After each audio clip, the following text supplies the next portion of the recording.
Bab 1571, Bab 1570 menunggu bukti.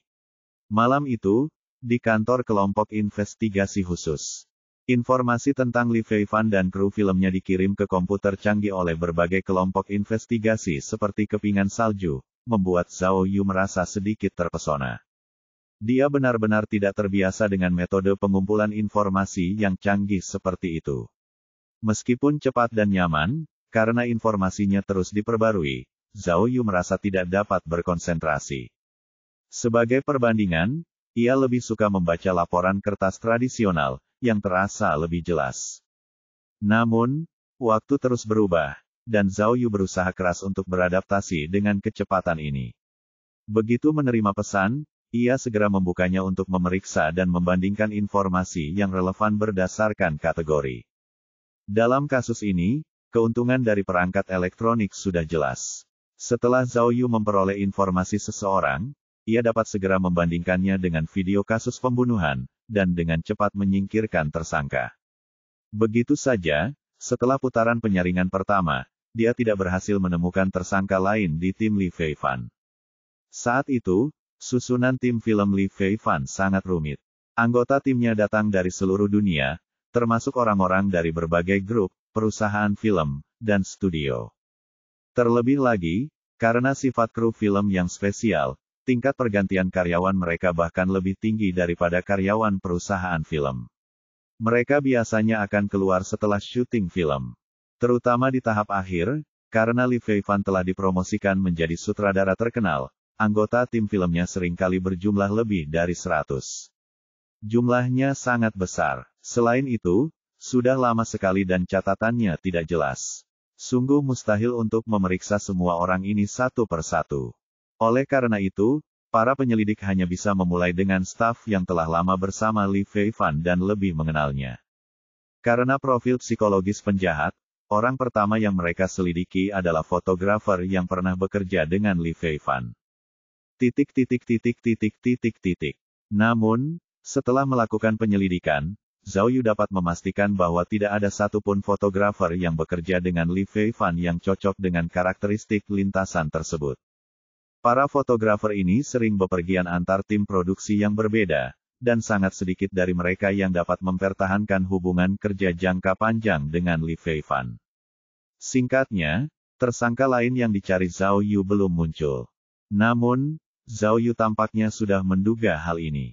Karena setelah penggeledahan di Villa Li Feifan hari itu, Zhao Yu perlahan-lahan mulai condong ke ide awalnya, yaitu Li Feifan masih menjadi tersangka pertama dalam kasus tersebut. Pada saat itu, Zhao Yu sedang berdiri membelakangi layar komputer, pikirannya sekali lagi teringat pada adegan di ruang bawah tanah rahasia di Villa Li Feifan. Sofa miring dan kuno itu selalu ada dalam pikirannya. Saat ia memikirkan sofa ini, ia dapat membayangkan seseorang sedang duduk di sofa, bersandar pada sandaran sofa yang empuk, sambil mengagumi sesuatu. Lalu, apa yang dikaguminya? Meski tidak ada apapun di depan sofa, Zhao Yu yakin ada sesuatu yang diletakkan di sana sebelumnya. Kalau tidak salah, ada televisi di sana. Dan perekam video yang bisa memutar kaset video. Jika benar-benar ada televisi dan perekam video di sana, maka dia tampaknya dapat memecahkan masalah. Yaitu, Kang Ziking mungkin benar-benar telah mencuri dari rumah Li Feifan. Mungkin, dia juga telah menemukan ruang rahasia dan berpikir pasti ada sesuatu yang berharga di dalamnya. Namun, ia hanya melihat televisi dan perekam video, serta video pembunuhan itu. Kang Ziking merasa penasaran, jadi dia menonton rekaman videonya. Di lingkungan aneh itulah Kang Ziking tiba-tiba menyadari bahwa video pada kaset video itu mungkin bukan potongan film, tetapi video pembunuhan sungguhan. Suasana aneh inilah yang memengaruhi Kang Ziking. Malam itu, hujan lebat yang langka, guntur, dan kilat turun.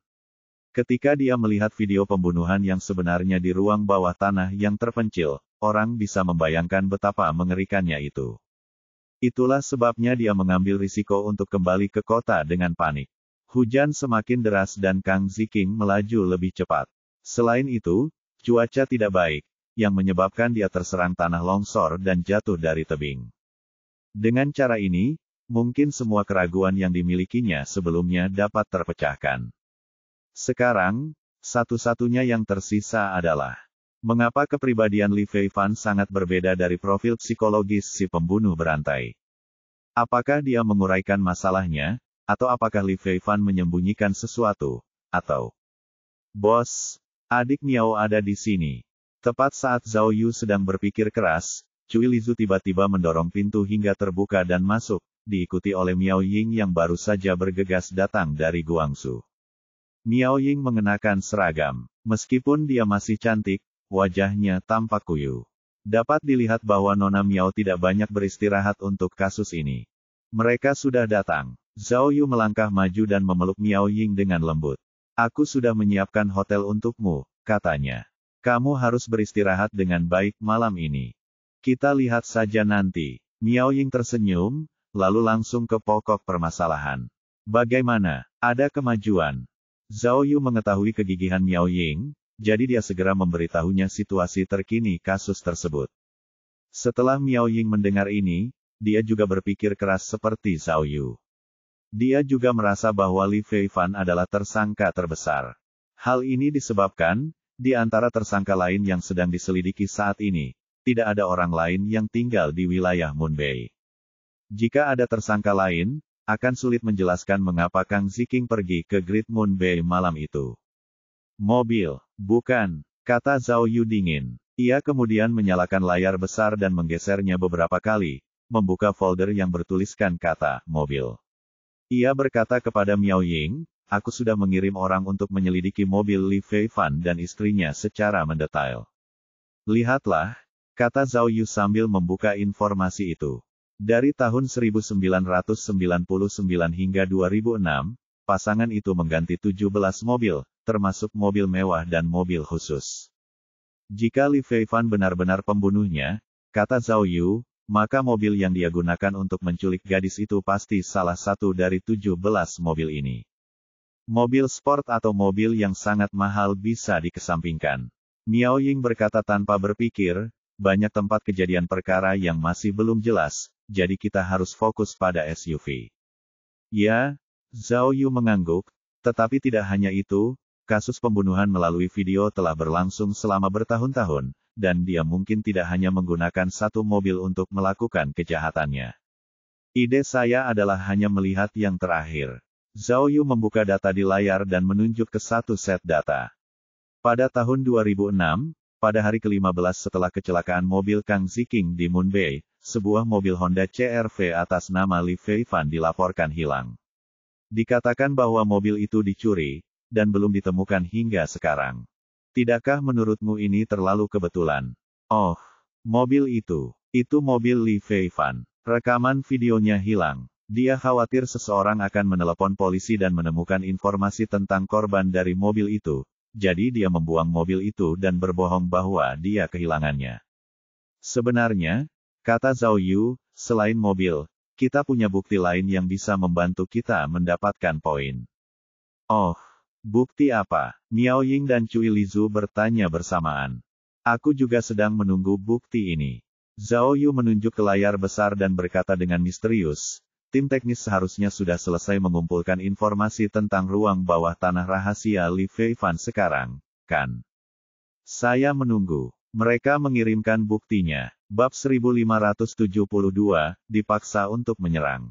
Hei, Cui Lizu memanggil orang yang bertanggung jawab atas tim teknis dan bertanya, bukankah kamu baru saja selesai mengumpulkan informasi? Mengapa belum ada laporan? Cepat beritahu aku, apa yang kamu temukan? Baiklah, petugas Cui, suara tak berdaya dari penanggung jawab tim teknis terdengar dari telepon. Kami mencari di ruang rahasia dengan hati-hati, tetapi kami tidak menemukan apapun. Kami tidak mengumpulkan sidik jari, juga tidak menemukan bukti penting. Meskipun kami menemukan beberapa helai rambut, itu jelas milik hewan. Apa? Cui Lizu menoleh ke arah Zhao Yu dengan tidak percaya dan bergumam, apa? Tidak ada. Ini. Apa maksudnya ini? Saya minta maaf, petugas Cui. Petugas yang bertugas menjelaskan, meskipun ruangan rahasia itu terlihat berantakan, seseorang pasti sudah membersihkannya sebelum diletakkan di sana. Tidak ada yang tersisa. Mendengar ini, Zhao Yu memberi isyarat kepada Cui Lizu, memberi isyarat padanya untuk memutar balik telepon. Kemudian, seolah-olah dia sudah menduga hal ini, dia berkata kepada orang banyak, karena kami tidak menemukan apapun, kami semakin yakin bahwa Li Feifan adalah tersangka terbesar. Ini, Cui Lizu berpikir cepat, mencoba memahami pikiran Zhao Yu. Namun, Miao Ying mengerti apa yang dimaksud Zhao Yu. Maksudmu kau terlalu pintar untuk kebaikanmu sendiri. Setelah Li Feifan mengetahui rekaman video itu hilang, dia langsung membersihkan ruang rahasia itu, takut polisi akan datang dan menggeledahnya. Oh, begitu, kata Cui Lizu. Semakin bersih ruangan rahasia itu, semakin terlihat jelas bahwa Li Feifan sedang melakukan hal yang tidak baik. Mobil itu dilaporkan hilang 15 hari setelah kecelakaan Kang Ziking, kata Zhao Yu. Dengan kata lain, Li Feifan pasti sudah mengetahui bahwa rekaman video itu telah dicuri sejak lama. Saat itu dia pasti panik, jadi dia segera membersihkan kamar dan menyingkirkan mobilnya. Kedua poin ini, selain membuktikan bahwa ada yang salah dengan Li Feifan, juga dapat mengungkapkan lebih banyak informasi kepada kita. Misalnya, Zhao Yu dengan lembut menutup matanya dan berkata, dia tahu bahwa mobil itu adalah bukti yang paling penting. Karena mobil itu yang membawa korban, jadi kemungkinan besar akan meninggalkan informasi korban di sana. Zhao Yu mengangguk dan berkata, dengan informasi itu, tidak semudah mencuci mobil, jadi. Zhao Yu berkata, dia hanya bisa menghancurkan mobilnya untuk menghindari masalah di masa mendatang. Juga, dia hanya membersihkan ruang rahasia, tetapi tidak mencoba menghancurkannya, yang berarti bahwa Zhao Yu melanjutkan, dia tidak membawa korban ke ruang rahasia. Di ruang rahasia itu, seharusnya hanya ada televisi dan perekam video yang digunakan untuk menonton video pembunuhan, serta peralatan yang digunakan oleh pembunuh. Jadi, selama dia menyingkirkan barang-barang yang berhubungan dengan kasus itu dan membersihkan ruang rahasia, dia tidak perlu khawatir polisi akan datang untuk menggeledahnya. Cui Lizu mengepalkan tangannya dan berkata, orang ini benar-benar cabul. Aku tidak bisa membayangkan dia duduk di sofa sendirian di ruang rahasia yang gelap, menonton video dirinya membunuh orang. Pasti ada yang salah dengan pikiran Li Feifan. Jika spekulasi Zhao Yu benar, kata Miao Ying dengan sangat khawatir, berarti Li Feifan pasti sudah menghancurkan semua bukti, atau menyembunyikannya di tempat yang aman dan terpercaya. Ini sangat merugikan pertarungan kita dengan Li Feifan. Cui Lizu menghela napas dan berkata, saya baru saja bertanya kepada tim investigasi di berbagai tempat. Sejauh ini, kecuali Miao Xiaowen yang saya temukan, tulang-tulang gadis-gadis lainnya belum ditemukan. Pembunuhnya sangat berhati-hati. Miao Ying menggelengkan kepalanya. Saya merasa bahwa bahkan jika mereka menemukan mayatnya, itu akan mirip dengan milik Miao Xiaowen. Mereka tetap tidak akan dapat menemukan hubungan langsung antara korban dan tersangka. Jika kita bisa menemukan mobil, atau senjata pembunuh, atau perekam video, maka peluang kita untuk menang akan lebih tinggi. Pada saat ini, sebuah pesan baru muncul di layar besar. Cui Lizu buru-buru membukanya untuk memeriksa, tetapi pesan itu tetap saja berita buruk. Rantau telah menemukan DNA Li Feifan dan membandingkannya dengan yang ada di tas Kang Ziking, tetapi perbandingannya tidak berhasil. Ini berarti tidak ada informasi tentang Li Feifan di tas Kang Ziking. Tentu saja, seperti yang dikatakan Zhao Yu, bahkan jika mereka menemukan informasi Li Feifan, itu tidak dapat dianggap sebagai bukti yang sah. Tuan, pada saat ini, orang lain bergegas masuk dari pintu kantor. Itu adalah penyelidik setempat, Duan Fei. Begitu dia masuk, dia segera melapor kepada semua orang, saya mengetahui berita terbaru. Beberapa bulan yang lalu, Li Feifan menandatangani kontrak dengan Universal Pictures milik Hollywood. Dia akan menjadi sutradara film fiksi ilmiah terlaris, Crazy Cruise. Jadi, dia sudah memesan tiket ke Los Angeles pada tanggal 14, yang berarti. Duan Fei berkata dengan canggung, setelah dia menghadiri pertukaran film Asia Pasifik di Thailand, dia hanya akan tinggal di ibu kota selama sehari, lalu terbang ke Amerika Serikat untuk syuting film. Ah, ini mengerikan, teriak Cui Lizu, Ini buruk. Jika dia pergi ke Amerika Serikat, akan sulit bagi kita untuk menyelidikinya. Filmnya baru saja mulai syuting. Kalau kita menunggu dia kembali dan menyelidiki, bukankah akan butuh waktu lama sebelum kita bisa melakukan apapun? Mendengar berita buruk ini, Zhao Yu bertukar pandang dengan Miao Ying, wajahnya penuh frustrasi. Pada menit-menit awal, tak satu pun dari mereka berbicara. Mereka berdua sedang mempertimbangkan beratnya permainan ini untuk memecahkan kasus. Jika mereka ingin menginterogasinya, mereka harus bertindak secepat mungkin. Namun, dalam kasus kekurangan bukti yang serius, jika tersangka tidak dapat mengaku bersalah, konsekuensi yang harus mereka tanggung akan jauh lebih serius daripada kasus lainnya. Namun, jika dia terus menunggu waktu yang tepat dan Li Feifan pergi ke Amerika Serikat, semuanya akan sia-sia. Mereka hanya bisa menunggu dia kembali ke negaranya dan memulai kembali penyelidikan, tetapi siapa yang tahu berapa lama itu akan memakan waktu.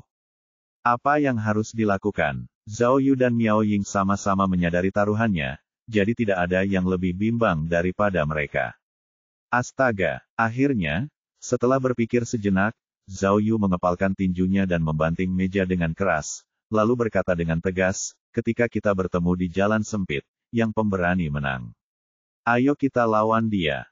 Ketua tim Miao, tulis laporan permohonan ke divisi kriminal untuk menangkap Li Feifan dan melakukan pencarian menyeluruh. Zhao Yu, tapi, Miao Ying jelas masih ragu-ragu. Kita belum menemukan kartu truf yang bisa membuatnya mengaku. Dan masih ada beberapa masalah yang belum kami temukan. Aku tidak bisa menunggu lebih lama lagi. Zhao Yu berkata dengan tegas, kita harus menyerang bahkan jika kita tidak memiliki kartu truf. Jangan lupa, dia adalah iblis pembunuh yang telah melakukan kejahatan yang tak terhitung jumlahnya. Dia telah menjalani kehidupan yang riang selama hampir 20 tahun. Sebagai ahli kasus yang belum terpecahkan, bagaimana aku bisa membiarkannya terus menjalani kehidupan yang riang? Mundur tanpa perlawanan sama saja dengan menghina ayahmu. Zhao Yu membanting meja dan berteriak kepada orang banyak, sudah kuputuskan.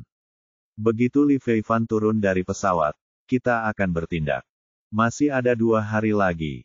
Dia melihat arlojinya dan berkata, jadi, semuanya, silakan bekerja keras. Dalam 2 hari ini, kita harus menemukan kartu truf yang dapat membuat Li Feifan mengaku. Bab 1573, Detektif Terkenal vs Sutradara Terkenal. 2 hari kemudian, di Bandara Internasional Ibu Kota, pukul 19.15. Ketika Li Feifan dan sekelompok selebriti keluar dari pintu keluar bandara, tiba-tiba terjadi keributan. Para wartawan media yang telah menunggu lama, serta penggemar dari semua lapisan masyarakat, segera berbondong-bondong datang seperti ngengat. Para penggemar memberikan bunga kepada idola mereka, para reporter mengambil mikrofon mereka dan mencari kesempatan yang tepat untuk mewawancarainya. Dalam sekejap, kamera berkedip, dan pemandangan menjadi sangat hidup. Namun, Li Feifan dan para petinggi lainnya sudah bersiap dengan baik. Sebelum media dan penggemar bisa mendekat, sekelompok penjaga keamanan menghalangi jalan mereka dan membuka jalan bagi mereka. Pada saat ini, para selebriti mulai memberikan tanggapan yang berbeda sesuai dengan situasi mereka masing-masing.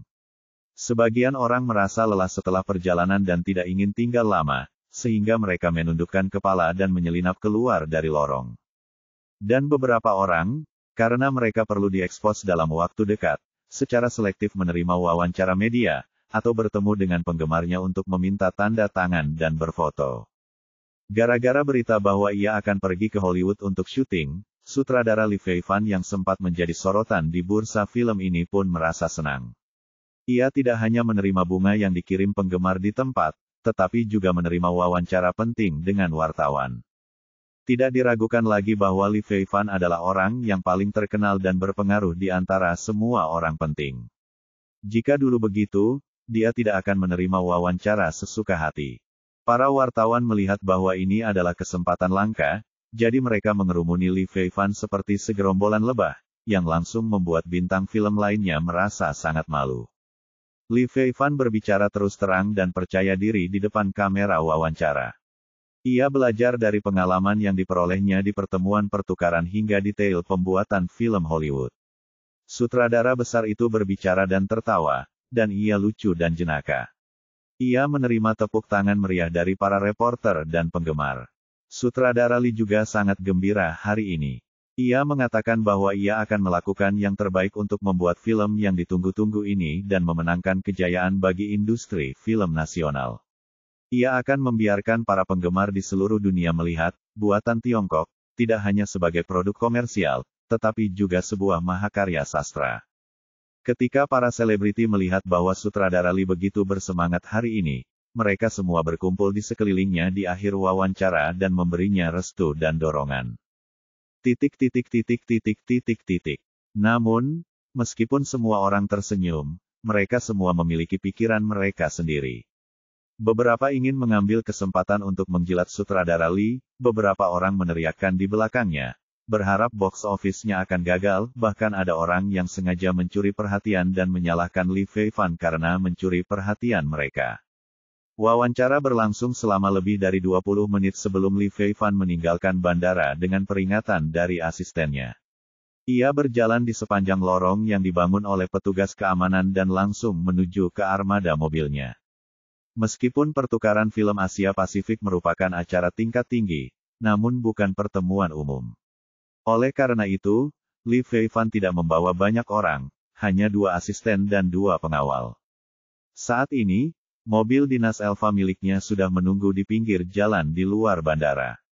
Kedua asistennya sudah memuat barang bawaannya dan membukakan pintu terlebih dahulu. Lee Fei-fan meregangkan tubuhnya dengan malas dan masuk ke dalam mobil. Kemudian, dia duduk di kursi malas yang nyaman. Setelah kedua asisten itu masuk ke dalam mobil, mobil perlahan melaju keluar bandara dan menuju ke rumah Lee Fei-fan di ibu kota. Pada saat ini, salah satu asisten membuka memo di teleponnya seperti biasa dan mulai memperkenalkan jadwal Lee Fei-fan untuk hari berikutnya. Mendengarkan laporan asistennya, Lee Fei-fan dengan malas meletakkan kakinya di kursi depan. Merasa mulut dan lidahnya kering, ia mengeluarkan sebotol soda dari termos mobil dan meminumnya. Namun, sebelum ia sempat menghabiskan airnya, mobilnya tiba-tiba mengerem, menyebabkan ia terhuyung ke depan dan hampir terjatuh dari tempat duduknya. Air soda itu pun keluar dari botol dan tumpah ke pakaiannya. Sial, apa yang terjadi? Lee Fei-fan buru-buru menyekat tangannya dan mengumpat dengan marah, ada apa denganmu? Saya minta maaf, bos. Pengemudi di kursi depan berbalik dan berkata kepada Lee Fei-fan dengan malu, Anda ditangkap. Saat pengemudi itu melepaskan topinya, wajah Rantau terlihat. Apa itu? Apa katamu? Tanya Lee Fei-fan sambil mengerutkan kening sambil memegang botol air soda. Padahal, sesuai dengan rutinitas yang biasa, setelah Rantau berteriak, Anda ditangkap, sekelompok besar orang seharusnya bergegas masuk ke dalam mobil dan memborgol Lee Fei-fan. Namun, Rantau menunggu cukup lama, dan tidak ada pergerakan di sekitarnya, hal ini tentu saja membuatnya merasa malu. Aku bilang, Rantau berkata dengan takut-takut, kau ditangkap. Aku seorang polisi. Namun, Lee Fei-fan melemparkan botol air ke wajah Rantau dan berteriak, di mana kamu menemukan pengemudi gila ini? Liu kecil, Hou kecil, iya. Saat itulah Lee Fei-fan menyadari bahwa pengawalnya telah menghilang. Setelah asisten itu melihat ini, dia juga sedikit bingung. Dia segera mengeluarkan ponselnya, tetapi dia tidak tahu harus berbuat apa. Pada saat kritis ini, pintu mobil tiba-tiba terbuka. Zhao Yu adalah orang pertama yang bergegas masuk, terengah-engah saat dia berteriak pada Rantau. Saudara Tao, kamu berhenti di tempat yang salah. Aku berlari 100 meter lebih jauh. Rantau segera melihat keluar jendela dan menyadari bahwa ia telah melakukan kesalahan kecil. Ia segera meminta maaf. Aku hanya mengulang kalimat itu. Hua. Pada saat ini, sisi lain pintu mobil juga terbuka, dan sekelompok polisi yang terengah-engah bergegas masuk. Jangan bergerak. Zhao Yu kemudian menekan Lee Fei-fan ke kursi, memborgolnya, dan bertanya dengan suara keras, siapa namamu? Lee Fei-fan ketakutan. Dia berkata dengan suara gemetar, aku. Kau tidak tahu siapa aku. Kau, menculik. Polisi. Zhao Yu memborgol dirinya sendiri, mengeluarkan surat perintah penangkapan, dan berkata, Li Feifan, aku punya kabar baik untukmu. Kamu ditangkap. Setengah jam kemudian, di luar ruang interogasi Departemen Kepolisian Ibu Kota. Zhao Yu, Chen Zuo, petugas penghubung Divisi Kriminal Pusat, berkata kepada Zhao Yu dengan ekspresi serius, Kepala Divisi Jiao khawatir dan sedang dalam perjalanan ke sini. Dia memintaku untuk memberitahumu bahwa jika kamu ingin mendapatkan izin khusus untuk memperpanjang hak asuh, kamu harus mendapatkan beberapa informasi darinya malam ini. Jika tidak, kata Chen Zuo dengan berat, kita tidak boleh menunda penerbangannya ke Amerika Serikat. Baiklah, aku mengerti. Zhao Yu menjawab dengan acuh tak acuh, lalu berjalan ke ruang pemantauan di sebelah ruang interogasi. Ketua tim, Miao Ying segera melangkah maju dan berkata, kami sudah menutup berita itu. Asisten Li Feifan, petugas keamanan, dan sopir semuanya telah ditahan. Bagus sekali, tanya Zhao Yu, lalu, bagaimana keadaan keluarganya? Cui kecil pergi untuk menyelesaikannya, kata Miao Ying.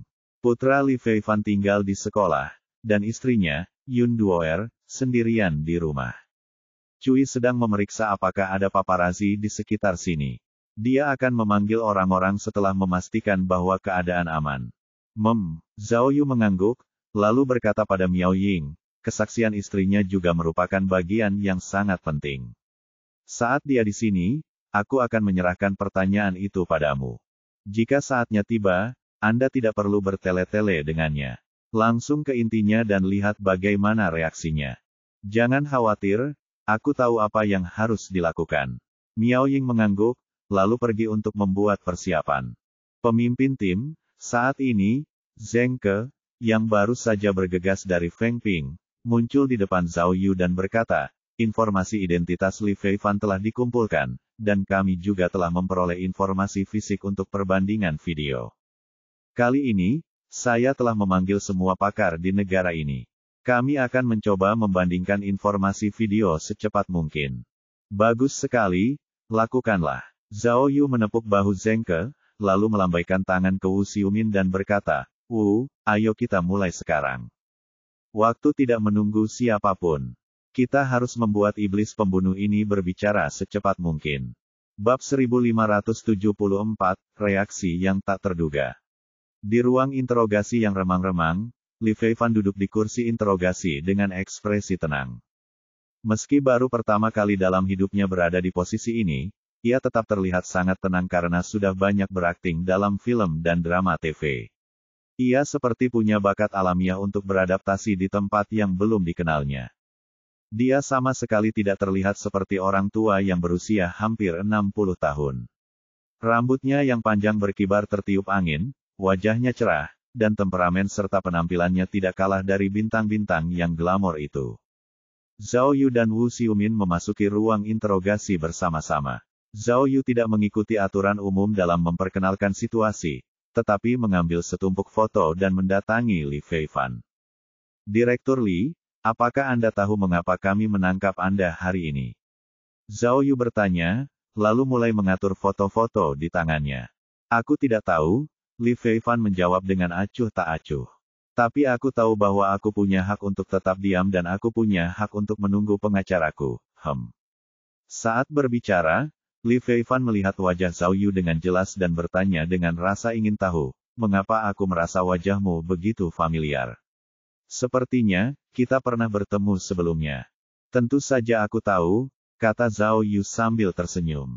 Tahukah kau siapa yang memecahkan kasus mayat wanita tanpa kepala dan kasus setan? Pernahkah kau mendengar tentang master kasus yang belum terpecahkan? Setelah mendapat petunjuk dari Zhao Yu, Li Feifan mengangkat tangannya yang diborgol dan berkata dengan penuh semangat, Zhang Yu. Kau detektif hebat Zhang Yu, kan? Ekspresi Zhao Yu tampak jelek saat dia mengoreksinya, Zhao Yu. Benar. Li Feifan mengangguk cepat. Maaf, saya tidak ingat dengan jelas. Saya mengenal Anda. Tahun lalu, seseorang menunjukkan kepada saya naskah tentang kasus pembunuhan di pulau terpencil. Saat itu, dia ingin mengundang Anda untuk berpartisipasi dalam syuting. Apa yang terjadi? Li Feifan bertanya dengan polos, bukankah misi divisi investigasi ekonomi adalah agar aku dibawa ke kantor polisi olehmu hari ini? Bukankah kau seorang detektif? Ini, apa maksudnya? Kejahatan apa yang telah kulakukan? Saat Li Feifan bicara, Zhao Yu menatapnya saksama, mencoba menemukan sesuatu dari ekspresi halusnya. Li Feifan, berhentilah berpura-pura. Kemudian, Zhao Yu meletakkan foto Kang Ziking di depannya dan bertanya, lihatlah baik-baik. Apakah kamu kenal orang ini? Oh, Li Feifan sedikit mengernyit dan mengamati foto itu dengan saksama. Ia mengingatnya dan berkata, orang ini juga tampak familiar. Tapi, sepertinya mereka sudah lama tidak bertemu. Siapa ini? Sial, melihat reaksi Li Feifan, Zhao Yu punya firasat buruk. Menurut pengalamannya, saat Li Feifan melihat foto Kang Ziking, dia pasti akan memiliki beberapa pikiran mengganggu yang tidak disembunyikan, yang akan menimbulkan rasa gugup, gembira, atau takut. Namun, pada saat itu, Zhao Yu hanya bisa melihat satu jenis emosi dari Li Feifan, dan itu adalah rasa ingin tahu. Dia terlalu tenang, terlalu kalem, dan terlalu jago berakting. Seperti yang diharapkan dari seorang sutradara hebat yang sudah terbiasa dengan segala macam situasi. Melihat situasi ini, Zhao Yu tidak dapat menahan perasaan buruk. Sepertinya kali ini dia benar-benar telah bertemu lawannya. Zhao Yu tidak punya pilihan selain melihat detektor kebohongan yang tidak terlihat di sistem. Dia berpikir, sepertinya aku harus menggunakannya kali ini. Ternyata alasan Zhao Yu memilih berhadapan dengan Li Feifan, selain faktor objektif, juga karena detektor kebohongan yang tak terlihat. Mengingat kasus pertukaran pembunuhan di masa lalu, fungsi detektor kebohongan tak kasat mata ini begitu kuat sehingga tidak hanya dapat mendeteksi kebohongan, tetapi juga menunjukkan kebenaran. Mungkin sistem tersebut menyadari bahwa fungsinya menantang surga, sehingga tidak pernah membukanya lagi dalam petualangan selanjutnya. Zhao Yu mengira bahwa sistem telah memblokir perangkat, kamera tak terlihat, dan pelacak tak terlihat seolah-olah itu adalah bug. Namun, dia tidak pernah menyangka akan memperoleh detektor kebohongan lain setelah heksagram variasi langit dan bumi yang terakhir. Oleh karena itu, setelah itu, ia menghabiskan beberapa waktu mempelajari detektor kebohongan yang baru. Setelah mempelajarinya, Zhao Yu akhirnya mengerti bahwa detektor kebohongan telah dimodifikasi oleh sistem. Kali ini, detektor itu tidak dapat lagi menunjukkan kebenaran dan hanya dapat digunakan untuk mendeteksi kebohongan. Dengan kata lain, ia hanya dapat melakukan uji detektor kebohongan berdasarkan berbagai reaksi fisiologis subjek. Hal ini tidak akan seperti saat terakhir kali detektor kebohongan dapat mendeteksi hal-hal yang bahkan tidak diketahui oleh subjek. Terlebih lagi, alat pendeteksi kebohongan di masa lalu memiliki batas waktu. Dalam waktu yang terbatas, Anda dapat mengajukan pertanyaan sebanyak yang Anda inginkan. Namun, alat pendeteksi kebohongan sekarang hanya dapat mengajukan satu pertanyaan. Oleh karena itu, Zhao Yu merasa bahwa dia tidak boleh menggunakannya kecuali pada saat yang genting. Jadi, dia menahan keinginan untuk menggunakan alat peraga itu dan menunjuk foto Kang Ziking lagi. Li Feifan, karena kamu telah memilih untuk kehilangan ingatanmu, aku akan memberitahumu. Nama orang ini adalah Kang Ziking. Dialah yang mencuri semua barang penting yang hilang saat itu. Oh, aku ingat sekarang. Kang Tua, jadi itu dia. Li Feifan tersenyum. Kemudian, dia mengerutkan kening dan bertanya, kamu bilang dia mencuri barang-barangku. Ini, kenapa aku tidak tahu tentang itu? Apa yang dia curi dariku? Melihat reaksi Li Feifan, Zhao Yu dan Wu Xiumin menjadi tegang. Jika reaksinya hanya akting, maka dia benar-benar luar biasa. Zhao Yu mendengus dan segera membentangkan foto-foto 11 gadis yang terbunuh di depan Li Feifan. Dia kemudian berteriak, Li Feifan, lihat baik-baik. Kamu orang yang cerdas. Karena kamu tahu bahwa kita bahkan telah mendapatkan surat perintah penangkapan hari ini, jangan ambil risiko. Kami telah menangkap semua kejahatanmu. Ah, ini. Li Feifan mengulurkan tangan dan menyentuh foto-foto itu. Dia melihatnya dengan saksama dan bertanya, apa-apaan ini? Apa kejahatan yang telah kulakukan? Tunggu, ini, gadis-gadis ini, kenapa? Kenapa beberapa dari mereka terlihat familiar? Hah, mendengar perkataan Li Feifan, Zhao Yu, Wu Xiumin, dan bahkan petugas polisi lainnya di ruang pemantauan mengerutkan kening. Menurut mereka, reaksi Li Feifan agak tidak normal. Jika dia benar-benar pembunuhnya, hanya akan ada satu reaksi setelah melihat foto korban, yaitu diam. Namun, Li Feifan adalah kebalikannya. Aku tahu yang ini. Tanpa diduga, kata-kata Li Feifan selanjutnya bahkan lebih mengejutkan. Dia mengambil salah satu foto dan berkata, bukankah ini reporter yang hilang? Yang bernama Jiao atau semacamnya. Oh, Zhao Yu sekali lagi terkejut dengan reaksi Li Feifan. Dia segera menunjuk foto itu dan bertanya, apakah kamu pernah melihatnya sebelumnya? Chao Le Jiao. Kurasa ingatanku tidak salah, kenang Li Feifan, aku pernah melihatnya beberapa kali dan bahkan makan malam dengannya. Ya Tuhan, apa yang terjadi? Dia mengangkat kepalanya dan berkata dengan polos, gadis ini hilang. Dia telah hilang selama bertahun-tahun, kan? Ini, sambil berbicara, dia mengambil foto Wu Aoshan dan berkata, gadis ini adalah seorang penari. Kami bertemu di Harlan, dan dia menari untuk kami. Dia mengambil foto Zhang He dan berkata, orang ini seharusnya penyanyi opera, kan? Sepertinya aku pernah melihat penyanyi opera Kantoen sebelumnya. Suatu kali, saat makan, dia berakting untuk kita. Bab 1575, tangan kiri, bagian 1. Zhao Yu terkejut melihat reaksi Li Feifan ketika dia mengenali foto itu. Mengapa seperti ini? Jika Li Feifan adalah pembunuhnya dan semua gadis telah mati di tangannya, bagaimana mungkin dia bereaksi begitu acuh tak acuh dan bingung saat melihat foto-foto para korban? Untuk mengakui bahwa dia mengenal gadis-gadis itu begitu cepat, apakah dia benar-benar tidak ada hubungannya dengan kasus itu? Atau apakah dia sudah siap untuk hari itu yang akan datang? Kalau begitu, berarti mental orang tersebut terlalu kuat ya. Mungkinkah dia yakin polisi tidak akan dapat menemukan bukti lagi untuk menghukumnya? Zhao Yu menoleh dan menatap Wu Xiumin. Wu Xiumin juga tidak percaya dan menggelengkan kepalanya. Zhao Yu merenung sejenak, lalu memutuskan untuk mencobanya. Jadi, dia menghampiri Wu Xiumin, mengambil sebuah kotak dari bawah tumpukan informasi, dan membawanya ke Li Feifan. Kemudian, dia menuangkan semua isi kotak itu di hadapan Li Feifan. Hualalalala, ke-11 kaset video itu jatuh ke tanah dengan suara yang keras. Li Feifan melihat banyak rekaman video dan mengerutkan kening lebih dalam. Apa maksudmu dengan ini? Tolong, bisakah kau ceritakan padaku apa yang terjadi? Apakah kau tahu betapa berharganya waktuku? Melihat reaksi Li Feifan, Zhao Yu sekali lagi diam-diam kecewa. Dia tidak bisa mendapatkan informasi apapun dari wajah Li Feifan, jadi dia tidak bisa tidak mengalihkan pikirannya ke detektor kebohongan tak terlihat di bilah perangkat sistem. Mungkinkah hanya alat peraga ini yang dapat digunakan untuk menentukan keaslian? Pada saat ini, Li Feifan melihat bahwa Zhao Yu tidak berbicara, jadi dia mengambil kaset video, mengamatinya, dan berkata, ini adalah BCTF-64, kaset video Sony lama. Itu adalah Raja HD saat itu.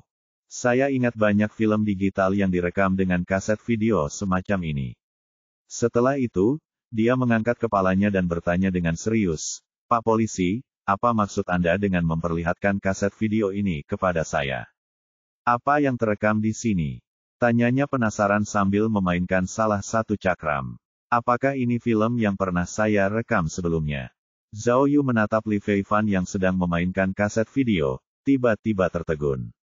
Tiba-tiba, banyak pikiran melintas di benaknya, membuatnya semakin bingung. Batuk. Melihat Zhao Yu terdiam cukup lama, Wu Xiumin terpaksa batuk untuk memberi isyarat padanya. Wu Xiumin, Zhao Yu menatap Li Feifan, lalu melambaikan tangan ke Wu Xiumin dan berkata, masalah selanjutnya akan kuserahkan padamu.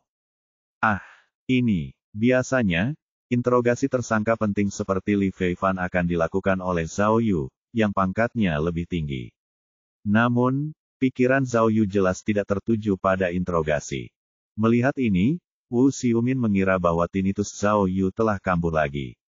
Dia segera mengeluarkan beberapa dokumen dari tim informasi, berjalan ke arah Li Feifan, dan menunjuk ke rekaman video. Li Feifan, berhenti berpura-pura. Tidakkah kau merasa benda-benda ini familiar? Kaset-kaset video ini dicuri oleh Kang Ziking dari rumahmu. Wu Xiumin berkata, di ruang bawah tanah vilamu di Great Moon Bay, ada sebuah ruangan rahasia. Kalau tidak salah, Kang Ziking mencuri rekaman video itu dari sana, kan? Ah, ini, akhirnya, Li Feifan menyadari sesuatu. Ekspresinya berubah dan dia berkata dengan linglung, mengapa aku tidak bisa mengerti satu hal pun? Bagus, kau tidak mengerti, kan? Wu Xiumin mengeluarkan tangkapan layar pembunuhan gadis-gadis itu dari berkas dan melemparkannya ke hadapan Li Feifan. Kalau begitu aku akan menceritakannya satu persatu. Mari kita lihat yang ini dulu. Dia menunjuk ke tangkapan layar korban pertama dan berkata, gadis ini baru berusia 27 tahun saat itu, bernama Wei Qixi. Dia berasal dari kota Beichang, Provinsi Zhejiang. Dia adalah seorang penyanyi dan pernah tampil di sebuah acara pencarian bakat di Provinsi Zhejiang. Dia hilang pada bulan November tahun 1999. Saat itu, kamu sedang berlibur di Chang Utara. Lihat ini, kata Wu Xiumin sambil menunjuk korban berikutnya. Ini Cao Yiran dari Guangzhou. Sebagai penjual susu, dia ikut audisi iklan yang kamu rekam. Saat dia menghilang, kamu juga ada di Guangzhou. Ini Kesa, Wu Xiumin mengambil tangkapan layar kematian tragis gadis itu dan meletakkannya di depan Li Feifan. Apakah kamu masih ingat iklan perjalanan kota Jinhai yang kamu rekam? Dia adalah aktris dalam video promosi tersebut. Ketika dia menghilang, Anda masih tetap berada di kota Jinhai untuk melakukan pekerjaan pasca produksi, meskipun Anda telah menyelesaikan syuting. Ini Miao Xiaowen dari Guangzhou. Kami telah menemukan tulang-tulangnya dan memastikan bahwa dia telah dibunuh. Agar bukti yang dia berikan lebih mengejutkan, Wu Xiumin langsung mengeluarkan foto mayat Miao Xiaowen. Ini adalah seorang aktris opera, Zhang He. Ini Wu Aoshan dari Gyeongsu. Ini Cao Lejiao. Oh petugas, aku mohon padamu, bisakah kau berhenti sebentar? Pada saat itu, wajah Li Feifan berubah, dan tubuhnya sedikit gemetar. Dia menyela Wu Xiumin dan bertanya, apa maksudmu? Apakah kau curiga bahwa hilangnya gadis-gadis ini ada hubungannya denganku? Bagaimana ini mungkin? Lalu kenapa tidak? Wu Xiumin mengambil rekaman video dan berkata, kau tidak hanya menculik dan membunuh gadis-gadis itu, tapi kau juga merekam video pembunuhan dengan cara yang menyimpang. Kejahatanmu keterlaluan, lebih buruk dari binatang buas. Kau tidak mengira tidak akan ada orang yang mendatangimu untuk membalas dendam setelah kau kehilangan rekaman video itu selama bertahun-tahun, kan? Ini, akhirnya, Li Feifan berhenti bicara. Bibirnya memutih dan tubuhnya gemetar. Dia telah jatuh ke dalam ketakutan yang luar biasa. Kami sudah menggeledah vilamu di Great Moon Bay. Coba tebak apa yang kami temukan. Wu Xiumin tampaknya melihat harapan untuk memberikan pukulan yang fatal, jadi dia segera terus menekannya. Juga, kami menemukan bahwa kamu memiliki Honda CR-V. Mobil ini dilaporkan hilang setelah Kang Ziking mencuri rekaman videomu, dan kami belum menemukannya. Anda pasti menggunakan mobil itu untuk melakukan kejahatan itu, kan? Setelah Anda kehilangan rekaman video, Anda langsung melaporkannya sebagai hilang. Padahal, Anda takut polisi akan menemukan informasi korban di dalam mobil. Hah, mendengar ini, Li Feifan terkejut seperti tersambar petir. Li Feifan, Wu Xiumin membanting meja dan berkata, saya sarankan kamu untuk berhenti berjuang. Lintasan tindakanmu saat itu sesuai dengan waktu dan tempat hilangnya gadis-gadis itu. Ada cukup kondisi dan waktu untuk melakukan kejahatan. Kau baru saja mengakui bahwa gadis-gadis yang terbunuh itu semuanya terkait langsung atau tidak langsung denganmu. Sekarang, apakah kau masih tidak mau mengakui bahwa kaulah yang menculik dan membunuh mereka? Aku. Bibir Li Feifan bergetar, dan tubuhnya bergetar seperti saringan. Dalam sekejap, dia tampak menua puluhan tahun. Setelah sekian lama, dia akhirnya berkata, dengan gemetar, aku ingin menunggu pengacaraku. Bab 1576, Tangan Kiri, Bagian 2. Ada apa? Apa kau merasa bersalah? Begitu Wu Xiumin mendengar bahwa Li Feifan ingin mencari pengacara, dia langsung menekannya dan menunjukkan foto-foto gadis yang sudah meninggal itu kepada Li Feifan. Dia berteriak dengan penuh semangat, lihat mereka. Lihat mereka. Itu berarti 11 nyawa baru. Mereka semua adalah gadis-gadis ceria dengan masa depan cerah mereka sendiri, tetapi mereka dihancurkan tanpa ampun olehmu, iblis pembunuh. Apakah kamu benar-benar setenang itu? Aku. Pada saat ini, Li Feifan tidak lagi memiliki rasa superioritas seperti sebelumnya. Dia tampak cemas dan gugup, dan dahinya dipenuhi keringat dingin. Dia menundukkan kepalanya dengan erat, tidak berani melihat gambar di tangan Wu Xiumin. Tidak, bukan aku. Li Feifan menjelaskan dengan gelisah. Kalian semua salah. Aku benar-benar tidak melakukannya. Aku ingin mencari pengacaraku. Jika aku tidak bertemu pengacara, aku tidak akan menjawab pertanyaanmu. Tolong jangan biarkan aku bertemu denganmu lagi. Apakah kamu masih berpikir bahwa pengacaramu dapat menyelamatkanmu? Wu Xiumin terus menekannya. Apakah kamu masih berfantasi bahwa semua ini adalah film yang kamu rekam? Jika Anda melakukan NG, semuanya dapat diulang. Saat Wu Xiumin terus-menerus menekan Li Feifan, Zhao Yu diam-diam membuka pintu dan berjalan keluar dari ruang interogasi, kelelahan. Zhao Yu memiliki ekspresi serius yang belum pernah terjadi sebelumnya di wajahnya. Matanya menatap lurus ke tanah, dan dia tampak bersemangat dan sangat kecewa. Miao Ying menyadari kepergian Zhao Yu dan segera menarik Zhao Yu ke ruang pemantauan di sebelahnya. Dia bertanya dengan cemas, Zhao Yu, ada apa denganmu? Apakah telinganya bermasalah lagi? Apakah kamu baik-baik saja? Ya, bos, kata Rantau. Kenapa kamu keluar? Tidak, namun, Zhao Yu tampak sedih dan berkata dengan lemah, itu bukan dia. Hah, mendengar ini, semua orang terkejut. Mereka tidak pernah menyangka Zhao Yu akan mengatakan sesuatu seperti ini di saat yang penting seperti ini. Zhao Yu, kenapa? Kenapa kamu berkata begitu? Desak Miao Ying. Tangan kiri. Zhao Yu berkata dengan kesal, lalu menjelaskan, apakah kamu memperhatikan? Ketika Li Feifan mengambil rekaman video, dia telah menggunakan tangan kiri kasayanya. Dan pembunuh dalam kasus pembunuhan video itu menggunakan tangan kanannya. Tidak mungkin. Rantau mengerutkan kening dan berkata, ini bisa dipalsukan. Bagaimana jika dia sengaja mengubahnya ke tangan kiri? Tidak. Zhao Yu mengeluarkan ponselnya dan berkata, aku baru saja menonton videonya beberapa tahun yang lalu. Dia kidal dari awal sampai akhir. Mungkin kemampuan aktingnya bisa disamakan dengan aslinya, tapi kebiasaannya memegang barang dengan tangan kiri tidak bisa diubah. Zhao Yu menggelengkan kepalanya dan berkata, jadi, Li Feifan bukanlah pembunuh yang kita cari. Tunggu. Rantau mengangkat tangannya dan berkata, jangan terlalu yakin. Mungkinkah dia sengaja menggunakan tangan kanannya untuk membingungkan polisi saat merekam video pembunuhan? Tidak. Miao Ying langsung menolak. Saat itu, dia tidak pernah menyangka rekaman videonya akan hilang, jadi dia tidak mungkin berpikir sejauh itu. Lalu, Rantau menatap Li Feifan di ruang interogasi dan bertanya dengan tak berdaya, jika Li Feifan bukan pembunuhnya, apa yang harus kita lakukan sekarang? Kita hanya membiarkannya pergi.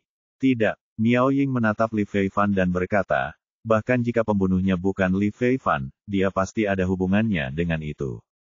Ketua tim, pada saat ini, Zheng tiba-tiba berlari ke ruang pemantauan dan berkata dengan tergesa-gesa, hasil perbandingan video sudah keluar. Informasi fisik Li Feifan kurang dari 10% cocok dengan pembunuh dalam video, terutama proporsi telapak tangan dan lengannya. Jadi, Zheng berkata dengan muram, kita mungkin telah menangkap orang yang salah. Pembunuhnya tidak mungkin Li Feifan. Ah, meskipun semua orang sudah siap secara mental, kata-kata Zheng Ke masih memberi mereka pukulan keras. Meskipun perbandingan video tidak dapat digunakan sebagai bukti yang menentukan untuk suatu hukuman, namun perbandingan tersebut memainkan peranan penting dalam menghilangkan kecurigaan. Dalam kasus itu, polisi sekarang dapat menetapkan Li Feifan sebagai tersangka. Namun, hasil seperti itu jelas bukan yang diinginkan semua orang. Bisa dibayangkan betapa kecewanya mereka. Ketua tim, Miao Ying berpikir sejenak, lalu berkata kepada Zhao Yu, kalau begitu, aku akan memberitahu Wu Xiumin sekarang dan memintanya untuk mengubah arah interogasi. Mari kita lihat apakah Li Feifan dapat memberi kita petunjuk. Aku punya firasat. Saat ini, Zhao Yu tidak berbicara, tetapi Zheng Ke tiba-tiba berkata, jika tidak ada masalah dengan Li Feifan, aku pikir kita harus menyelidiki Ding Yang, bos film dan televisi Qiming. Apa? Kenapa? Ran Tao bingung. Karena, Zheng Ke menjelaskan, alasan mengapa kami mencurigai Li Feifan sepenuhnya karena bukti yang diberikan oleh Ding Yang. Ding Yang dan Li Feifan punya konflik. Mungkinkah dia mencoba menjebak Li Feifan? Zheng Ke berkata, juga, ketika Cui pergi ke perusahaan mereka untuk memeriksa catatan, bagaimana mungkin bisa begitu kebetulan dia menemukan catatan gaji asli karyawan itu? Aku merasa Ding Yang ini sangat mencurigakan.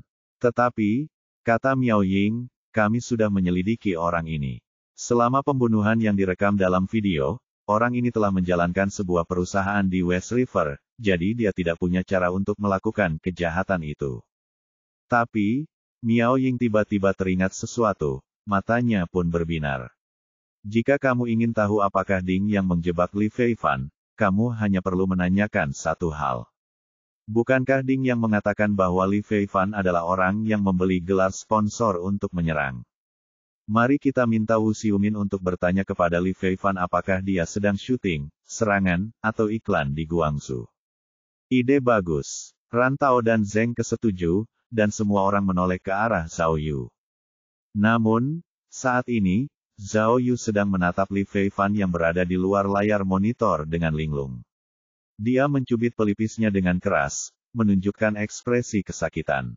Ketua tim, Miao Ying bertanya dengan khawatir, ada apa? Apakah ini kebiasaan lama lagi? Cepatlah beristirahat. Tenang, tenanglah. Akan tetapi, Zhao Yu tiba-tiba mengulurkan jarinya, seolah-olah dia terpikir sesuatu, dan menggoyangkan jarinya dengan keras. Setelah gemetar selama lebih dari 10 detik, dia berjalan ke sisi petugas pemantau dan perekam dan memerintahkan, putar ulang interogasinya. Petugas perekam segera mengikuti instruksi Zhao Yu dan memutar rekaman interogasi di komputer. Zhao Yu menggerakkan mouse dan memutar rekaman adegan tersebut. Ketika Wu Xiumin menyebutkan CRV yang sudah rusak, Li Feifan gemetar dan matanya berkedip tanpa sadar. Dia tampak sangat gugup. Kenapa? Zhao Yu menunjuk ke video dan bertanya, dia begitu tenang sebelumnya, tetapi ketika mobil itu disebutkan, dia tiba-tiba menjadi gugup. Para anggota tim berpikir keras, mencoba mengikuti irama Zhao Yu. Lihat ini, Zhao Yu memutar video itu lagi. Ketika Wu Xiumin menyebutkan ruang rahasia di ruang bawah tanah, dan ketika Li Feifan dengan hati-hati melihat rekaman video itu, ekspresinya juga berubah. Apa artinya ini? Tanyanya. Ini berarti, Miao Ying terkejut. Li Feifan mungkin mengenali rekaman video itu. Dia seharusnya sudah melihat rekaman video itu sebelumnya. Selain itu, dia tahu tentang ruang rahasia dan mobilnya. Maksudnya, mata Miao Ying tiba-tiba membelalak. Li Feifan sudah tahu siapa pembunuh dalam kasus pembunuhan video itu, Jian Jia. Bab 1577, Bab 1576 Momen yang mengguncang jiwa.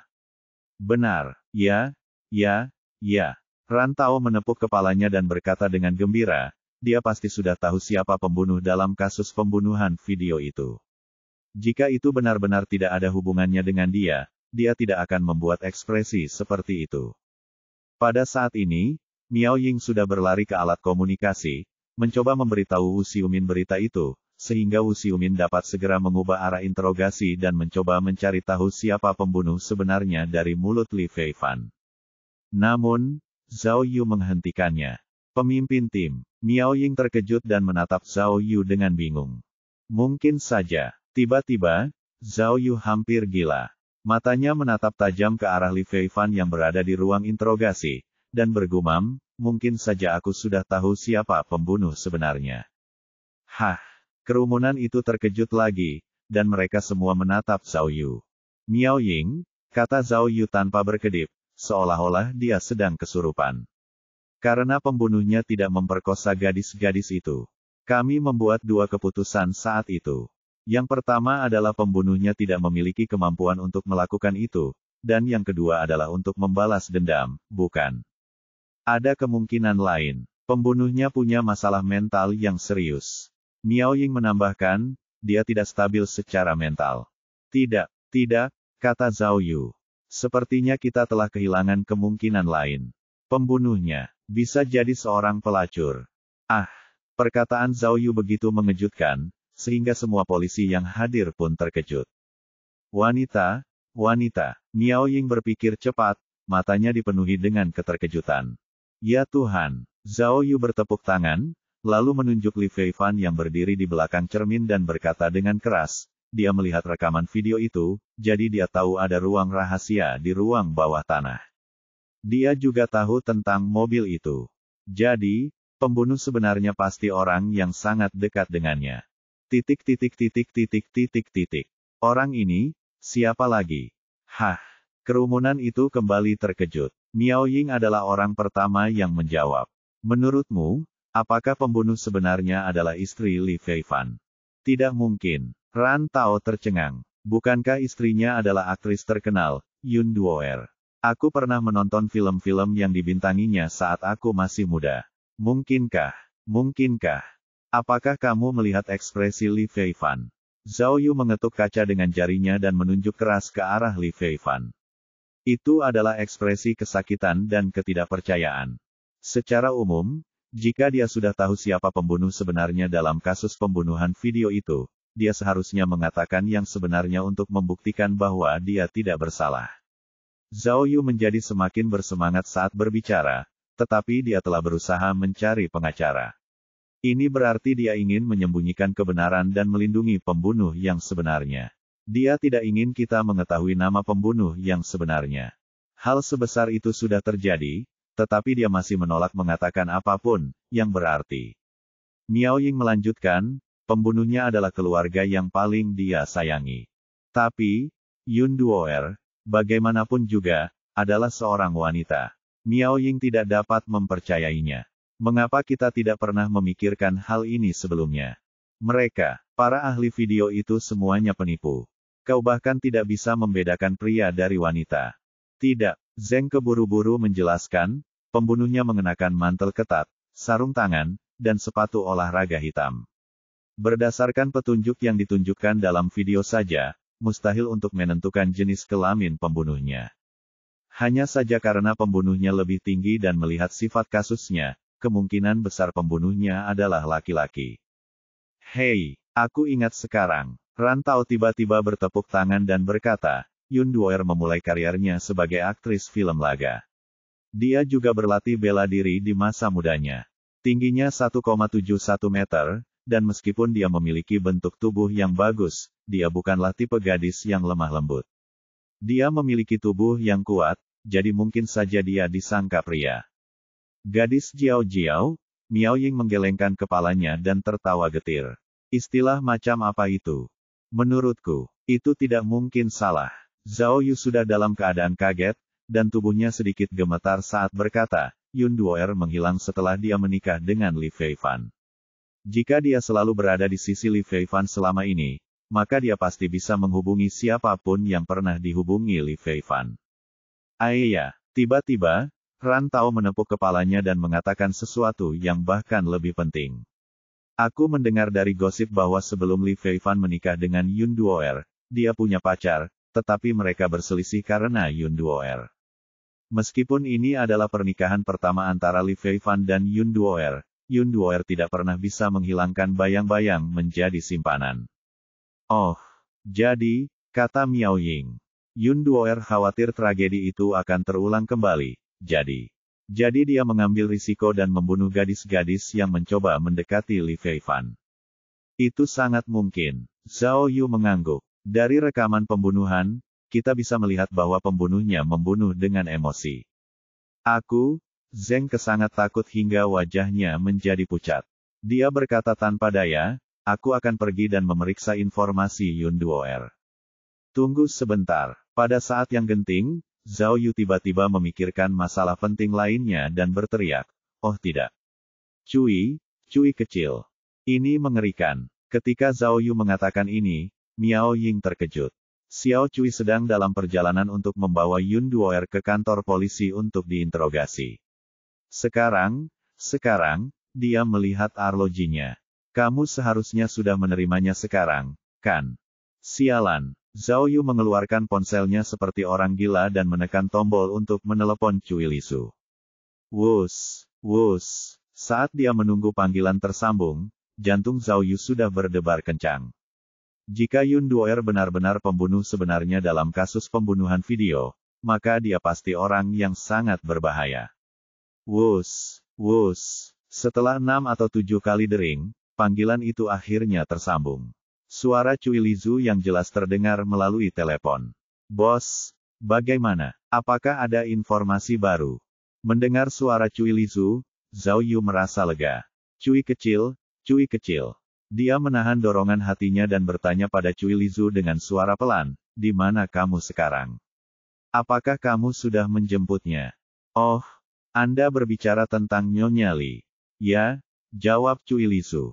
Saya bersamanya sekarang. Kami akan sampai di sana sekitar 10 menit lagi. Bos, bagaimana? Cui Lisu juga merendahkan suaranya dan bertanya dengan suara pelan, apakah dia mengaku? Xiao Cui, Zhao Yu berkata cepat, dengarkan aku, kamu harus mendengarkan dengan saksama. Mulai sekarang, apapun yang aku katakan, kamu harus berbicara seolah-olah itu hal yang biasa. Jangan biarkan orang lain menyadarinya, mengerti? Jika kamu mengerti, katakan saja, oh. Cui Lisu akhirnya menyadari ada yang salah dengan nada bicara Zhao Yu, dan suaranya menjadi serius. Dengar, kami menduga bahwa Yun Duoer mungkin adalah pembunuh yang sebenarnya. Dia orang yang sangat berbahaya. Itulah sebabnya aku ingin kau memborgolnya bersama dengan semua petugas polisi yang hadir. Sebelum Zhao Yu bisa menyelesaikan kalimatnya, tiba-tiba terdengar teriakan dari telepon. Teriakan itu berasal dari Cui Lisu, dan pada saat yang sama, sinyal komunikasi di telepon seluler terputus. Bab 1578, tampilan yang familiar. Mobil Aston Martin ONE7 itu mengeluarkan raungan dahsyat dan melesat keluar dari kantor polisi ibu kota dengan kecepatan kilat, langsung menuju ke lokasi kecelakaan. Secara kebetulan, setelah Zhao Yu mendapatkan mobil sport kelas atas itu, dia memarkirnya di garasi villa milik Cui Lisu. Agar tidak menyia-nyiakan mobil mewahnya, Zhao Yu telah menggunakan mobil sport itu untuk menangkap Li Feifan di ibu kota. Hari ini, dia akhirnya menggunakannya. Pada saat itu, ketika Cui Lisu tiba-tiba berteriak di telepon dan tidak dapat dihubungi, Zhao Yu secara alami cemas dan segera pergi ke tempat kejadian kecelakaan. Tidak diragukan lagi bahwa Cui Lisu telah mengalami kecelakaan. Kemungkinan besar Yun Duoer memiliki masalah. Pada saat itu, pikiran Zhao Yu kosong, dan dia ingin terbang. Setelah menghabiskan begitu banyak waktu bersama, dia sudah menganggap Cui Lisu sebagai keluarganya sendiri. Jika sesuatu terjadi padanya, dia pasti akan menyesalinya selama sisa hidupnya. Miao Ying, yang duduk di kursi penumpang depan, juga merasa cemas. Dia terus menelepon Cui Lisu dan 2 petugas polisi di tempat kejadian, tetapi tidak ada yang mengangkatnya. Ngomong-ngomong, Zhao Yu dan Miao Ying terlalu ceroboh. Mereka memusatkan seluruh perhatian mereka pada sutradara terkenal, Li Feifan, tetapi mereka tidak pernah menyangka bahwa bahaya sebenarnya bukanlah Li Feifan, tetapi istrinya. Mobil sport itu melaju kencang, tetapi lalu lintas di ibu kota berbeda dengan kota-kota lain. Meskipun saat itu hampir pukul 9 malam, masih banyak mobil di jalan. Zhao Yu mengendarai mobil sportnya, terus-menerus menyalip mobil-mobil lain. Itu adalah perjalanan yang sangat mendebarkan. Miao Ying melihat panggilannya tidak tersambung, jadi dia menyalakan GPS Cui Lizu untuk mengarahkan Zhao Yu. Namun, setelah berkendara sekitar 6 atau 7 menit, ketika mereka hendak mencapai tempat kejadian, telepon Miao Ying tiba-tiba berdering.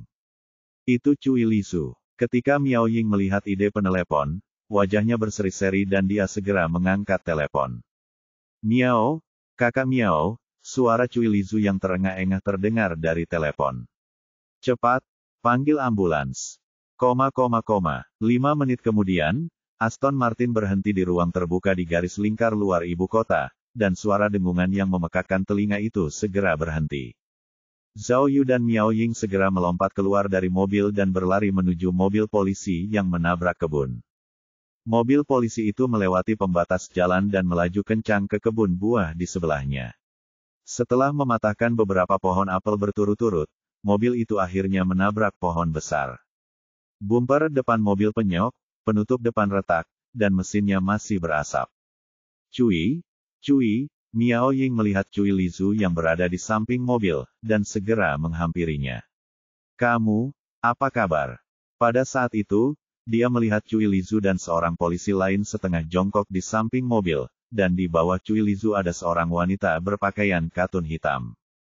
Aku baik-baik saja. Cui Lizu pertama-tama mengatakan kepadanya bahwa dia aman, lalu menunjuk wanita di bawahnya dan berkata dengan marah, dia baru saja ditikam oleh wanita gila ini. Setelah Cui Lizu berkata demikian, wanita di bawahnya memutar tubuhnya dan berusaha melepaskan diri. Namun, Cui Lizu telah mengikat tangannya di belakang punggungnya dan memborgolnya. Masih bergerak, Cui Lizu menekannya dengan keras dan meraung, sialan. Dia berani membunuh seorang polisi, dia pasti sudah lelah hidup. Kau ditusuk. Zhao Yu cepat-cepat maju dan melihat bahu kanan Cui Lizu memerah. Aku baik-baik saja. Cui Lizu menekan wanita itu dan berkata dengan tenang, aku meleset. Itu hanya goresan, bukan masalah besar. Oh, melihat Zhao Yu dan Cui Lizu telah tiba, polisi yang berjongkok di samping Cui Lizu menjerit kesakitan, lalu menutupi perut bagian bawahnya dan berjongkok. Hei, Cui Lizu terkejut dan segera berkata kepada Zhao Yu, oh tidak, rekan ini adalah orang yang benar-benar ditikam. Oh benar, ada satu lagi di dalam mobil. Yang itu bahkan lebih kuat. Ah, Zhao Yu segera membuka pintu mobil dan melihat memang ada polisi lain tergeletak di dalam mobil, berlumuran darah. Petugas itu telah ditikam lebih dari 1 kali. Dia terbaring di kursi belakang, merintih kesakitan. Zhao Yu terkejut, dan dia segera menggunakan zat hemostatik tak kasat mata itu pada petugas polisi. Untungnya, meski terlihat sedikit menakutkan, luka tusukan pisau pada polisi itu tidak serius. Selama pendarahannya bisa dihentikan, dia akan baik-baik saja. Berdengung. Pada saat ini, diiringi bunyi sirine polisi, gelombang polisi lainnya bergegas ke tempat kejadian perkara. Tak lama kemudian, ambulans pun datang, dan petugas medis segera menyelamatkan 2 polisi yang terluka. Setelah Miao Ying menggendong wanita yang diborgol itu, seseorang datang membawa kotak P3K dan siap mengobati luka Cui Lizu. Ini senjatanya. Namun, Cui Lizu tidak peduli dengan luka-lukanya sendiri. Dia menunjuk pisau buah di tanah dan berkata, dia menggunakan ini untuk menusuk kita. Orang ini terlalu jahat. Pada saat ini, Miao Ying telah menarik wanita itu dari tanah. Wanita berjaket katun hitam itu adalah istri Li Feifan, bintang film terkenal Qian Yun Duo'er. Yun Duo'er menatap kerumunan dengan ekspresi jahat. Matanya dipenuhi dengan kebencian, yang membuat orang-orang menggigil. Oh, begitu melihat ekspresi dan tatapan mata Yun Duo'er, Zhao Yu tiba-tiba merasakan sesuatu yang familiar, mengingatkannya pada Li Dan dari kasus tangan hilang, Qiu Xinyang dari kasus mayat tersembunyi di bank, Kapten Do, Han Kuan, dan yang lainnya. Benar, itulah rasanya. Pada saat itu, Zhao Yu hampir yakin bahwa dia telah menemukan orang yang tepat. Yun Duo'er adalah pembunuh sebenarnya dalam kasus pembunuhan video. Bintang wanita itu seperti yang dikatakan Rantau. Meskipun dia memiliki tubuh yang bagus, dia tinggi dan kuat. Hanya dari posisi tangan dan kakinya saja, memang sulit dipastikan apakah dia laki-laki atau perempuan. Wajah Yun Duer memar, dan pakaiannya tidak hanya tertutup debu dan kotoran, tetapi juga banyak tempat yang robek dan rusak. Rambut Cui Lizu berantakan, bahunya terluka, dan dia hanya membawa satu sepatu bot. Dari sini, dapat dilihat bahwa mereka berdua baru saja mengalami pertarungan yang hebat. Jadi, ketika Miao Ying membawa Yun Duer pergi, Zhao Yu segera bertanya padanya apa yang baru saja terjadi. Ini semua salahku karena tidak punya pengalaman. Zhao Yu menyalahkan dirinya sendiri, apakah dia mendengar apa yang aku katakan ketika aku memanggilmu? Kurasa tidak. Cui Lizu menjawab dengan putus asa, saat itu, aku duduk di depan, jadi ada jarak di antara kami. Aku juga tidak tahu apa yang terjadi. Apakah wanita itu gila? Kami tidak tahu kalau dia membawa pisau. Tiba-tiba dia menyerang kami. Dia menusuk petugas polisi di kursi belakang beberapa kali, lalu menusuk pengemudi. Kemudian, mobilnya kehilangan kendali dan menabrak pohon. Kenang Cui Lizu, setelah kecelakaan itu, dia membuka pintu dan melarikan diri. Saya mengejarnya, tetapi dia menusuk saya. Namun, pilot dan saya akhirnya berhasil menaklukkannya. Oh, mendengar seluruh proses itu, Zhao Yu tidak dapat menahan diri untuk menyalahkan dirinya sendiri. Karena ketika Yun Duer menyerangnya, itu terjadi tepat saat dia sedang berbicara di telepon dengan Cui Lizu. Oleh karena itu, dia masih berpikir kalau Yun Duer pasti merasakan sesuatu, itulah sebabnya dia tiba-tiba bergerak. Namun, hal ini juga menunjukkan bahwa ia memiliki hati nurani yang bersalah. Ia mungkin menyadari bahwa kejahatannya telah terbongkar dan ingin melarikan diri karena panik, jadi ia menyerang polisi. Jadi, Zhao Yu sekarang semakin yakin bahwa Yun Duer adalah pembunuh sebenarnya. Tahu. Bab 1579, Setan di Samping Bantalnya, bagian 1. 20 menit kemudian, Zhao Yu mengendarai mobil sport kerennya kembali ke kantor polisi ibu kota. Setelah memarkir mobil, ia langsung menuju ruang interogasi Li Feifan dan memasuki ruang pemantauan di sebelahnya. Bagaimana? Apakah kau mengaku? Apakah Wu Xiumin memberitahu Li Feifan tentang Yun Duer yang menyerang polisi? Zhao Yu bertanya pada Ran Tao. Ya, benar. Ran Tao mengangguk senang dan tidak lupa menyanjungnya. Bos, Anda benar-benar ahli dalam hal ini. Li Feifan awalnya tidak percaya, tetapi setelah melihat video yang Anda kirim dan foto-foto petugas polisi yang terluka, dia benar-benar berkompromi. Dari penuturannya, dia sudah yakin kalau istrinya adalah pelaku sebenarnya dalam kasus pembunuhan lewat video itu. Kau lihat. Kemudian, Ran Tao menunjuk ke ruang interogasi di balik kaca satu arah, di mana Li Feifan mengaku dengan ekspresi tertekan di wajahnya. Aku benar-benar tidak menyangka. Li Feifan menunjuk foto-foto korban di atas meja, menutupi wajahnya, dan berkata, petugas, aku hanya mengungkapkan kekagumanku pada gadis-gadis ini di depan Yun Duer. Aku benar-benar tidak melakukan hubungan seksual dengan mereka, sungguh. Tidak satu pun. Setelah itu, dia menambahkan, aku hanya memiliki 1 atau 2 momen intim dengan Cao Lejiao, tapi, tidak terjadi apa-apa. Dia hanya menunjukkan bentuk tubuhnya kepada saya, berharap saya bisa membawanya ke industri hiburan. Orang-orang di luar sana berpikir bahwa sebagai sutradara, kami telah melihat banyak wanita dan bintang cantik, dan beberapa dari mereka akan berkorban untuk kami. Namun, mereka tidak tahu bahwa kami memiliki masalah sendiri. Sejujurnya, saya sudah lama bosan dengan estetika. Wajah Li Feifan sedikit berubah. Aku hanya punya kesan yang baik tentang gadis-gadis ini. Tapi sejujurnya, saya sering tidak bisa membedakan siapa yang mana. Mari kita bicarakan hal yang penting dulu. Wu Xiumin berkata dengan tegas, yang ingin ku dengar adalah tentang istrimu, Yun Duer. Menurut informasi yang kami miliki, antara tahun 1999 dan 2006, dia telah membunuh setidaknya 11 wanita. Wu Xiumin bertanya, apakah kamu tidak menyadari apapun setelah bertahun-tahun? Apakah kamu merasakan sesuatu? Li Feifan gemetar saat berpikir sejenak dan mengakui, aku memang menyadarinya, tetapi kupikir itu hanya kecemburuan seorang wanita. Aku benar-benar tidak menyangka itu akan seserius ini. Mengapa dia membunuh seseorang? Ini terlalu tidak masuk akal, tidak ada alasan untuk itu. Li Feifan menutupi wajahnya dengan gelisah dan tidak dapat melanjutkan. Wu Xiumin yang berpengalaman tidak terburu-buru, tetapi dengan sabar menunggu Li Feifan tenang sebelum membimbingnya. Jangan khawatir, katakan saja semua yang kau tahu. Kami akan membuat keputusan yang tepat. Aku akan bicara. Li Feifan menata ulang kata-katanya sebelum melanjutkan, Yun Duoer adalah bintang laga. Saat aku berpacaran dengannya dulu, dia ceria dan penuh semangat. Aku benar-benar terpesona olehnya.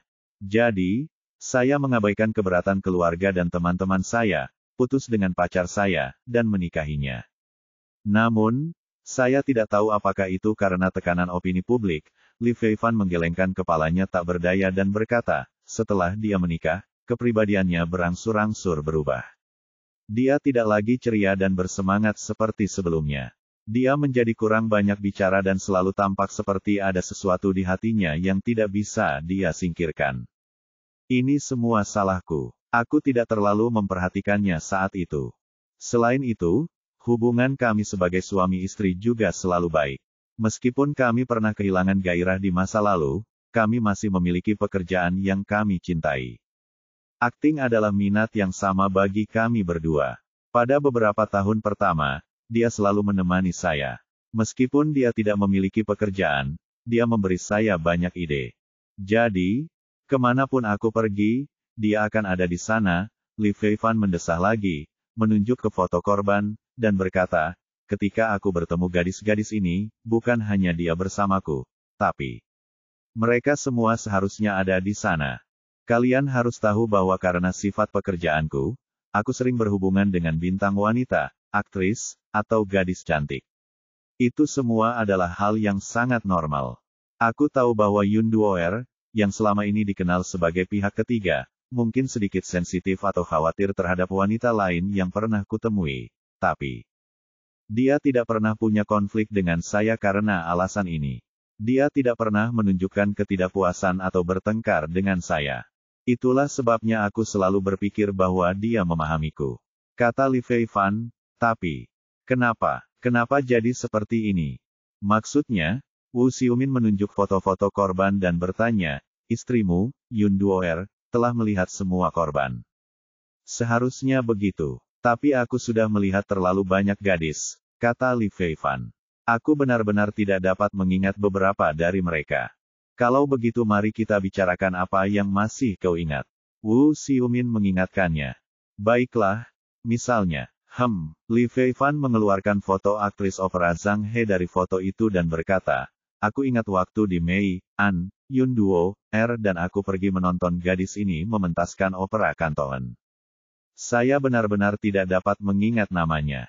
Yang masih bisa saya ingat adalah ketika rombongan mereka mendengar bahwa saya datang untuk menonton drama, mereka mentraktir kami makan setelah pertunjukan. Li Feifan berkata, di meja makan, Zhang He menyanyikan sebuah capella pendek untuk kami. Meskipun saya tidak memahaminya, apa yang bisa saya lakukan dalam situasi itu? Tentu saja, saya harus memujinya, bukan? Lalu, apa yang terjadi setelah itu? Wu Xiumin bertanya sambil mencatat. Lalu, Li Feifan menggelengkan kepalanya tanpa daya. Tidak ada kata, lalu, setelah itu. Aku tidak pernah melihat gadis kecil itu lagi. Setelah itu, dia tampak mengingat sesuatu dan menambahkan, di meja makan, pemimpin gadis itu bercanda bahwa jika ada kesempatan di masa depan, aku harus memberi gadis itu kesempatan untuk menunjukkan wajahnya di film. Sedangkan aku hanya setuju sambil tersenyum. Li Feifan menghela napas. Ini semua hanya interaksi sosial di jamuan makan. Siapa yang bisa menganggapnya serius? Namun, setelah aku mengatakan ini, aku menyadari bahwa ekspresi istriku Yun Duoer tidak terlihat benar. Kenang Li Feifan, dia menatap gadis itu lama sekali. Pandangan itu membuatku merasa sangat tidak nyaman. Namun, saat itu, saya pikir dia hanya sedikit cemburu dan tidak terlalu memikirkannya. Setelah itu, dia tidak mengatakan apapun kepada saya dan membiarkannya begitu saja. Direktur Li, pada saat ini, Wu Xiumin berdiri, menunjuk benda-benda di atas meja, dan berkata dengan serius, mari kita langsung ke intinya. Ketika kami menunjukkan buktinya, reaksimu jelas di luar batas normal. Jadi, saat itu, kamu seharusnya sudah berpikir bahwa pembunuh sebenarnya mungkin adalah istrimu, Yun Duoer, kan? Aku, Li Fei Fan ragu-ragu. Kau memilih untuk tetap diam. Apakah kau ingin melindunginya? Tanya Wu Xiumin, Direktur Li. Tolong lihat baik-baik gadis-gadis yang terbunuh. Seberapa menyedihkan mereka meninggal. Apakah kamu benar-benar ingin melindungi seorang pembunuh berantai yang brutal? Hanya karena dia istri pertamamu. Petugas, tidak. Li Fei Fan menelan ludah. Aku tidak ingin melindungi siapapun. Aku tidak bisa mempercayainya. Hanya karena dia istri pertamaku, aku tidak bisa mempercayainya. Jika kamu tidak menunjukkan hal-hal ini kepadaku hari ini, aku benar-benar tidak akan tahu bahwa masalahnya akan seserius ini. Saya mohon, Anda harus menyelidiki ini secara rinci. Apakah istri saya benar-benar seorang pembunuh berantai? Direktur Li, kami mengerti perasaan Anda, kata Wu Xiumin serius. Tolong pikirkan baik-baik. Jika istri Anda tidak bersalah, maka kami ingin Anda memberitahu kami semua yang Anda ketahui dengan jujur, semua detailnya. Dengan cara ini, akan lebih mudah bagi kita untuk mengetahui kebenarannya. Saya mengerti, saya pasti akan bekerja sama. Setelah Li Fei Fan mengangguk dengan tulus, dia mengambil kaset video dan berkata, itu dibuat oleh HD kurang dari Ano Data Annotation It sama dengan 334-3D842F-3D8-FB3D8-19-D13-199993C4, lebih besar dari.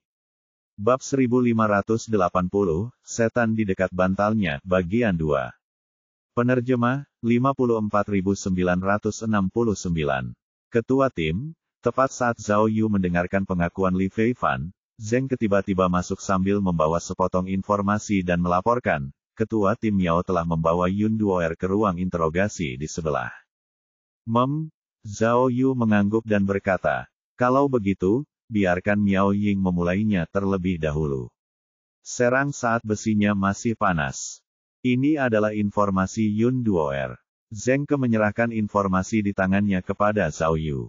Juga, kami telah mengumpulkan informasi DNA dan tipe tubuh Yun Duoer, dan kami sedang menjalankan tes dan perbandingan sekarang. Saya baru saja mendengar dari para ahli pertandingan bahwa ciri-ciri fisik Yun Duoer sangat mirip dengan pembunuh dalam kasus pembunuhan video itu. Hei, kali ini dia pasti tidak akan kabur. Ran Tao menggosok kedua telapak tangannya dengan gembira. Kita akhirnya menangkap iblis utama dari kasus pembunuhan video itu. Han Jiangshui merasa seolah-olah sedang berhalusinasi. Dia berbalik, hanya untuk melihat Jiang Xiao mengangguk padanya. Sejak kejadian di pesta aneh itu, suasana hati Jiang Xiao agak buruk. Han Jiangshui juga khawatir tentangnya, tetapi dia menyadari bahwa dia tidak bisa benar-benar menghiburnya. Kata-kata penghiburan dan dorongannya tidak membantunya keluar dari depresinya. Oleh karena itu, Han Jiangshui mengambil langkah mundur yang besar dan memilih untuk tetap berada di sisinya dalam diam. Han Jiangshui tiba-tiba merasa jauh lebih baik setelah mendengar Jiang Xiao berbicara lagi. Apakah kamu hampir selesai? Tanya Han Jiangshui. Jiang Xiao mengangkat tangannya untuk mengonfirmasi lagi. Wus, perisai teleportasi ruang angkasa hitam langsung terbuka, dan benang-benang tak kasat mata dari kekuatan bintang menarik makhluk-makhluk di dalam perisai ruang angkasa, sementara perisai teleportasi riak dengan cepat ditarik kembali. Mereka berdua mengambil 8 burung phoenix menyala dan menghilang ke bukit kecil di Tanah Suci. 1000 mil jauhnya, di tebing yang tenang, 2 sosok muncul lagi. Api menyebar ke segala arah saat menjaga mereka berdua. Jiang Xiao mengerutkan kening dan tampak sedang membaca sesuatu dengan saksama. Dia berkata, teknik bintangku telah ditingkatkan ke kualitas tertinggi. Ya, Han Jiangshui menjawab dengan tenang. Selama periode pembunuhan yang panjang, dia sudah lama bersiap untuk ini. Saat ini, promosi kualitas teknik Star hanyalah masalah waktu bagi Han Jiangshui. Apakah kamu ingin mencobanya? Jiang Xiao mengangguk. Di peta bintang internal, teknik bintang berkah dan umpan keduanya telah mencapai kualitas bintang, dan tidak ada lagi level kecil setelah itu. Namun, ada beberapa perubahan dalam pengenalan teknik bintang. Khususnya, Jiang Xiao tampaknya telah menemukan bayangan bintang glow light dalam umpan bintang. Umpan bintang, buat umpan. Sepertiga, Jiang Xiao mengerutkan kening dan mengulurkan tangannya, lalu Jiang Xiao lain muncul di sampingnya. Itu adalah Jiang Xiao yang berpura-pura berpakaian compang camping, berlumuran darah, dan berwajah serius. Han Jiangshui sedikit tertegun dan berkata, "Kamu." Jiang Xiao mengangkat jarinya dan membuat gerakan, berhenti. Han Jiangshui berpikir sejenak dan memutuskan untuk tidak berbicara lagi. Jiang Xiao melihat peta bintang lagi dan menyadari bahwa tanda kurung di belakang umpan bintang telah menjadi 2/3. Kalau begitu, tidak bisakah aku memanggil umpan ketiga dan langsung menggantikanmu? Jiang Xiao mengeluarkan segenggam manik-manik bintang gold putih dari sakunya dan menyerahkannya padanya. Jiang Xiao, si umpan, mengambilnya dan langsung menyerapnya. Setelah lebih dari 10 detik, cahaya hijau teknik Star tertanam di peta bintang Jiang Xiao.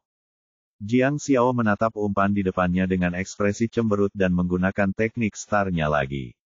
Asyik, umpan lain, Jiang Xiao, muncul dan berdiri di sebelah kirinya. Sementara itu, umpan di depannya, yang memiliki diagram biduk dan teknik bintang bercahaya hijau, menghilang tanpa jejak. Jiang Xiao melihat peta bintang internal lagi, hanya untuk menemukan bahwa angka dalam tanda kurung di belakang teknik umpan bintang masih 2/3. Jiang Xiao sangat lega karena dia dapat membatalkan dan memanggil sesuka hatinya, yang membuatnya sangat praktis. Meskipun ada tanda kurung di belakang umpan, itu berbeda dari tanda kurung di belakang teknik Earthlight Star. Teknik Earthlight Star digunakan oleh Jiang Xiao untuk membuat peta bintang. Setelah dibuat, itu akan bersifat permanen dan akan secara permanen menempati jumlah slot dalam tanda kurung di belakang teknik Earthlight Star. Peta bintang tidak dapat dirusak atau diganti, tetapi umpannya berbeda. Umpan tersebut dapat dibatalkan, dibunuh, lalu dipanggil lagi. Jadi, 3 umpan dengan peta 3 bintang. Jiang Xiao telah meningkatkan begitu banyak teknik bintang sehingga dia bisa melihat polanya. Setiap teknik bintang mungkin memiliki tahap perubahan kualitatif, dan perubahan kualitatif tersebut sebagian besar terjadi pada kualitas berlian atau platinum. Mobil itu sudah lama mengikuti kita. Jarak tempuhnya mungkin lebih dari 100.000 kilometer, jadi saya tidak terlalu memedulikannya saat itu. Saya hanya menyuruhnya pindah ke mobil lain. Apakah kamu mengendarai mobil itu ketika kamu pergi keluar kota untuk syuting? Wu Xiumin bertanya lagi, beritahu aku umur pemakaiannya secara spesifik. Li Feifan berusaha keras mengingat. Seharusnya dibeli pada tahun 2001 dan hilang pada tahun 2006, kan? Butuh waktu 5 tahun, lebih dari 100.000 kilometer. Betul, kadangkala ketika kami pergi ke provinsi terdekat untuk syuting, kami memang mengendarai mobil itu ke sana.